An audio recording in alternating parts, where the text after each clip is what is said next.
नमस्कार दोस्तों, आपका परिवार में स्वागत है। इस वीडियो में देखेंगे पार्ट 16 देवी तथा आसुरी स्वभाव श्लोक नंबर 1 से। अच्छी वीडियो लगे तो चैनल को सब्सक्राइब कर दीजिए। आप लोग सपोर्ट करिए, कमेंट में जय श्री कृष्ण लिख दीजिए। जो सच्चा भक्त होगा चैनल को जरूर सब्सक्राइब करिएगा।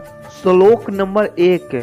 श्री भगवान बोले, भय का स्वार्थ अभाव, अंतकरण की पूर्ण निर्मलता, तत्व ज्ञान के लिए ध्यान योग में निरंतर दृढ़ स्थित परमात्मा के स्वरूप को तत्व से जानने के लिए सच्चिदा घन परमात्मा के स्वरूप में एक ही भाव से ध्यान की निरंतर गाढ़ स्थिति की नाम ज्ञानी योगी स्थिति समझना चाहिए। और सात्विक दान गीता अध्याय 17 श्लोक 20 में जिसका विस्तार किया है। इंद्रिया का दमन, भगवान देवता और गुरुजनों की पूजा तथा अग्नि होत्र आदि उत्तम कर्मों का आचरण एवं वेद शास्त्रों का पठन पठान तथा भगवान के नाम और गुणों का कीर्तन स्वधर्म पालन के लिए कष्ट सहन और शरीर तथा इंद्रियों के सहित अंतकरण की सरलता। अध्याय 16 श्लोक 1 में श्री भगवान ने देवी स्वभाव की कुछ विशेषताओं का वर्णन किया है। यहाँ पर देवी से तात्पर्य उन गुणों से है जो आत्मा की शुद्धता और श्रेष्ठता को दर्शाते हैं। इस श्लोक में श्री कृष्ण भगवान गुणों की व्याख्या की है जो किसी व्यक्ति के देवी स्वभाव को पहचानने में मदद करते हैं। यहाँ अभय का मतलब है भय का अभाव। एक देवी व्यक्ति हमेशा निडर होती है, उसके मन में किसी प्रकार का डर या संकोच नहीं होता। उसकी आंतरिक शक्ति और विश्वास उसे किसी भी चुनौती का सामना करने में सक्षम बनाते हैं। इसका मतलब है आत्मा की पूर्ण शुद्धता देवी स्वभाव वाले व्यक्ति का मन और हृदय पूरी तरह से शुद्ध और स्पष्ट होता है। वह अपनी आत्मा को जानने और समझने में लगा रहता है। ज्ञानो योग व्यवस्थित, यहाँ तत्व ज्ञान के लिए ध्यान योग में निरंतर दृढ़ स्थित का उल्लेख करता है। यह स्थिति उन लोगों की होती है जो सच्चिदा घन परमात्मा के स्वरूप को जानने के लिए ध्यान की गहरी स्थिति में होते हैं। सात्विक दान का अर्थ है ऐसे दान जो स्वार्थ रहित और शुद्ध हृदय में किए जाए। ये दान ये केवल वस्त्र भोजन या धन देने तक सीमित नहीं होते, बल्कि ज्ञान और मार्गदर्शन देने में भी होते हैं।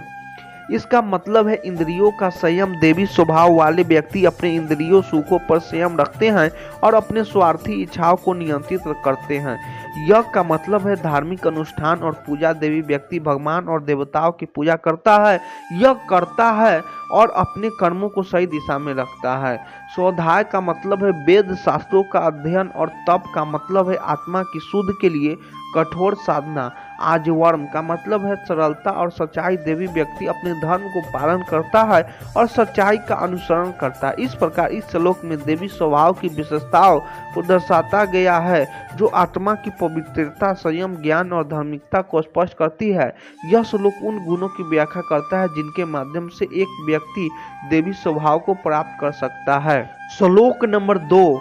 मन, वाणी और शरीर में किसी प्रकार भी किसी को कष्ट न देना, यथार्थ और प्रिय भाषण, अंतकरण और इंद्रियों के द्वारा जैसा निश्चय किया वैसे ही प्रिय शब्दों में कहने का नाम सत्य भाषण है। अपना अपकार करने वाले पर भी क्रोध का न होना, कर्मों में कर्तापान के अभिपान का त्याग, अंतकरण की उपरीत अर्थात चित्त की चजता का अभाव, किसी भी निंदानी न करना, सब भूत प्राणियों में हेतु रहित तथा दया, इंद्रियों का विषयों के साथ संयोग होने पर भी उनमें आसक्ति का न होना, कोमलता, लोक और शास्त्र में विरुद्ध आचरण में लज्जा और व्यर्थ चेष्टाओं का अभाव। श्लोक 2 में भगवान श्री कृष्ण ने देवी स्वभाव की विशेषताएं वर्णित की है जो आत्मा की उच्चतरीयता और आध्यात्मिक विकास के लिए महत्वपूर्ण है।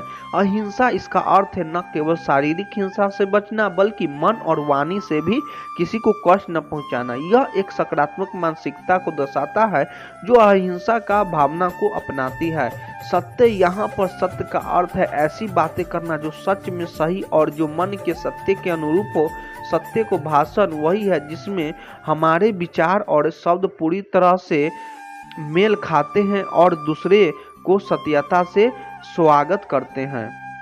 अक्रोध, क्रोध एक विनाशकारी भावना है। इस श्लोक में अक्रोध का मतलब है कि हम अपने मन को शांत रखना चाहिए, भले ही कोई हमें अपनाती करे या नुकसान पहुंचाए। त्याग का अर्थ है अपने स्वार्थ और निजी लाभ को छोड़कर दूसरे की भलाई के लिए कार्य करना। इसमें अतांत्रिक न होना और जीवन में दूसरे की भलाई को प्राथमिकता देना शामिल होना। शांति का मतलब है मानसिक स्थिरता और संतुलन बनाए रखना।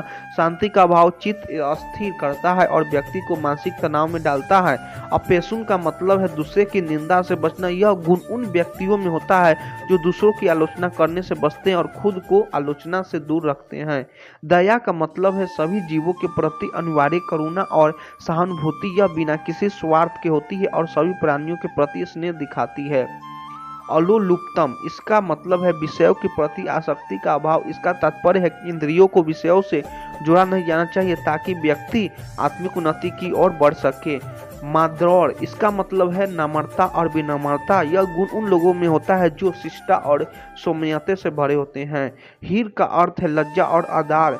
हम समाज और शास्त्र के नियमों का पालन करते हुए स्वयं को संयमित रखते हैं। आचलम, इसका मतलब है व्यर्थ की चेष्टाओं और अनावश्यक कार्यों से दूर रहना। यह स्वयं संयम और चेष्टा की ओर इशारा करता है। इस प्रकार इस श्लोक के माध्यम से भगवान श्री कृष्ण ने देवी गुणों